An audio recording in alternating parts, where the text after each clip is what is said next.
Hi friends, welcome to బుల్లబ్బే కిచెన్లో ఈరోజు చేయబోయే కర్రీ పెసరపప్పు అరటికాయ ఫ్రై. గ్యాస్ వెలిగించుకున్నామండి, బాండి పెట్టుకుందాం.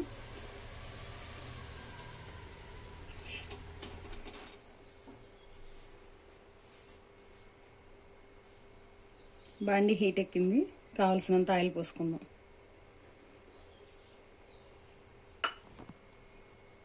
ఆయిల్ హీట్ ఎక్కిందండి, ఇక పోపు గింజలు, జీలకర్ర, ఎండుమిర్చి వేసేసుకుంటున్నాం.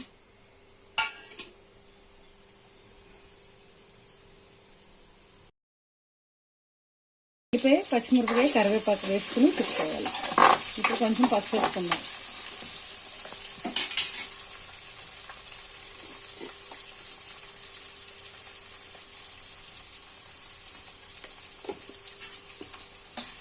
ఏమేస్తున్నా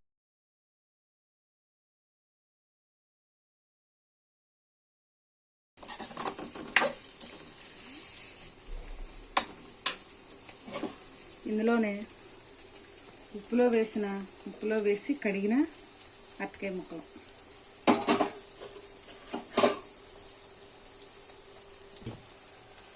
అల్లవెల్లిపాయ పేస్ట్ వేగిన తర్వాత కడిగి పెట్టుకున్న పెసరపప్పు,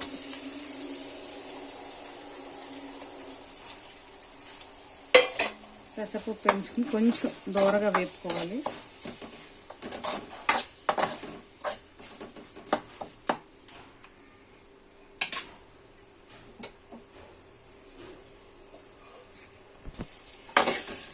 ఇప్పుడు కొంచెం వేపుకుని కలుపుకుని ఇది కొంచెం వేగిపోయేదాకా, పెసరపప్పు వేగేదాకా మూత పెట్టుకుందాం.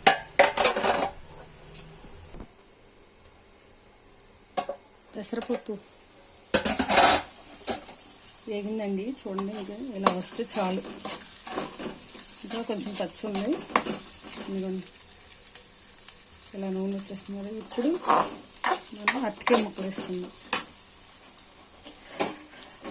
ఉప్పు నీళ్ళల్లో కడిగి వడకొట్టిన అరటికాయ ముక్కలు కలుపుకుందాం.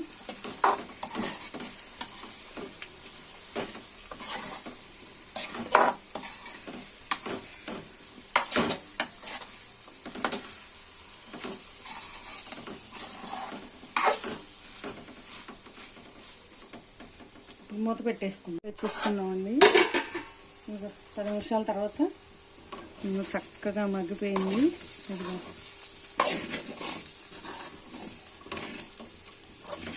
ఇప్పుడు మనం కావలసినంత ఉప్పు వేసుకుందాం.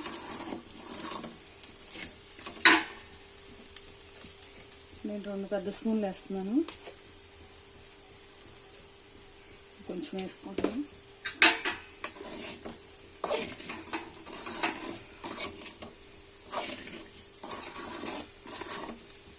ఉప్పు వేసుకుని బాగా కలుపుకొని ఒక 10 నిమిషాలు మూత పెట్టుకుందాం.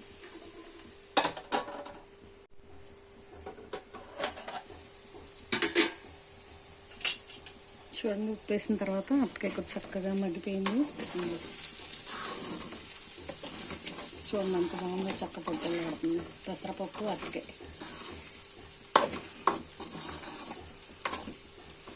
ఇప్పుడు కారం వేసేసుకుందాం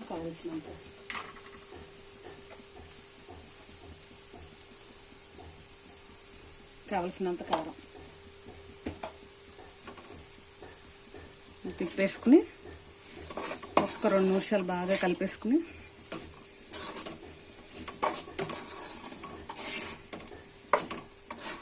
ఒక్క 2 నిమిషాలు మగ్గించుకుని కొత్తిమీర వేసుకుందాం. కారం ఇలా కలవాలని చెప్పి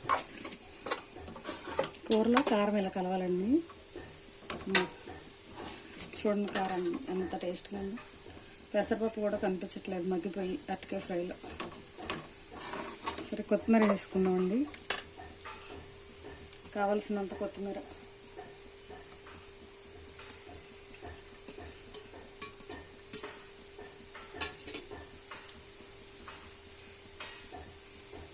కొత్తిమీర వేసుకుని బాగా కలిపేసుకున్నాం.